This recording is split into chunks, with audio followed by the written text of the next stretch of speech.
بسم اللہ الرحمن الرحیم۔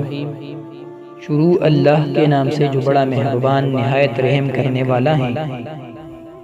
دیکھنے والے آنکھوں کو اور سننے والے کانوں کو لائف ان اسلام کی طرف سے دل کی گہرائیوں سے سلام پیش کرتا ہوں۔ معزز سامعین کرام، حضرت عوف بن مالک رضی اللہ عنہ کو رسول اللہ صلی اللہ علیہ وسلم کی بیان کی ہوئی قرب قیامت کی 6 نشانیاں۔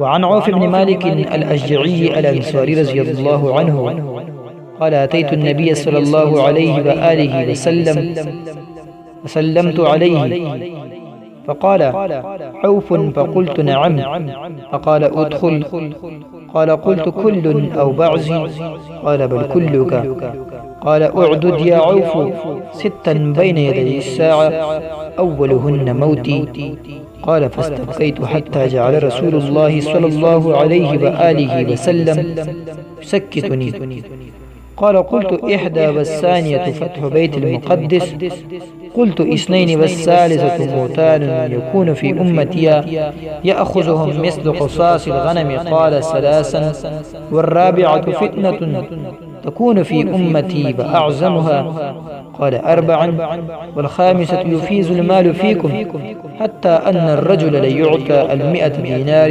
فيتسخطها قال 5 والسادسة هدنة تكون بينكم وبين الأسفر فيسيرون إليكم على 80 غاية قال قلت وما الغاية قال الراية تحت كل رأية 12,000 فسطاط المسلمين يومئذ في أرض يقال لها الغوطة في مدينة يقال لها دمشق۔ عوف بن مالک اشجعی رضی اللہ عنہ سے روایت ہے، کہتے ہیں میں رسول اللہ صلی اللہ علیہ وسلم کے پاس آیا و سلام کیا۔ آپ صلی اللہ علیہ وسلم نے پوچھا عوف ہو؟ میں نے کہا جی۔ تو آپ صلی اللہ علیہ وسلم نے فرمایا اندر آ جاؤ۔ میں نے کہا سارا آ جاؤ یا کچھ؟ تو آپ صلی اللہ علیہ وسلم نے فرمایا پوری کے پوری آ جاؤ۔ تو آپ صلی اللہ علیہ وسلم نے فرمایا عوف قیامت سے پہلے 6 بڑے وقوع پذیر ہونے والے علامت کو شمار کرو۔ پہلی علامت میری موت ہے۔ یہ سن کر میں رونے لگا، پھر اللہ کے رسول صلی اللہ علیہ وسلم مجھے چپ کرانے لگے۔ اور ایک اور حدیث میں آتا ہے، حضرت انس رضی اللہ عنہ کہتے ہیں رسول اللہ صلی اللہ علیہ وسلم نے فرمایا بعثت انا والساعۃ کہاتین، میں نے کہا ایک ہو گئی۔ آپ صلی اللہ علیہ وسلم نے فرمایا دوسری فتح بیت المقدس ہے، میں نے کہا دوسری ہو گئی۔ تو آپ صلی اللہ علیہ وسلم نے فرمایا تیسری علامت کہ میرے امت میں اس قدر زیادہ موتیں ہوں گی جیسے بکریاں موت کی وبا سے مرنے لگتے ہیں۔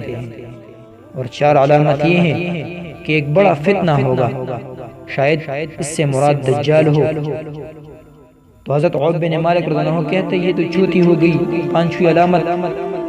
تو رسول صلی اللہ علیہ وسلم نے فرمایا دولت اس قدر عام ہو جائے گا کہ جب کسی کو 100 دینار دی جائے گی تو ان کو قلیل سمجھتے ہوئے غصے کا اظہار کرے گا۔ اور 6 علامت یہ ہوگی کہ تمہارا اور بنو اسفر کے درمیان صلح ہوگی، لیکن وہ عہد توڑ کر اسی غایہ کے نیچے چل کر آئیں گے۔ میں نے کہا غایہ کیا ہے؟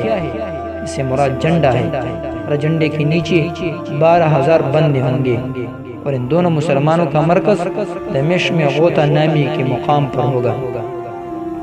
معزز سامعین کرام، تیسری علامت یہ تھی کہ دنیا میں اس قدر موتیں ہوگی جس طرح بکرے وبا سے مرتے ہیں۔ آج آپ اگر کرونا وائرس کو دیکھیں تو سارے دنیا میں پھیل رہا ہے، اور امت مسلم صرف مراد نہیں ہے بلکہ اس سے مراد کفار بھی ہے، سارے دنیا کے مسلمان اس سے مراد ہیں۔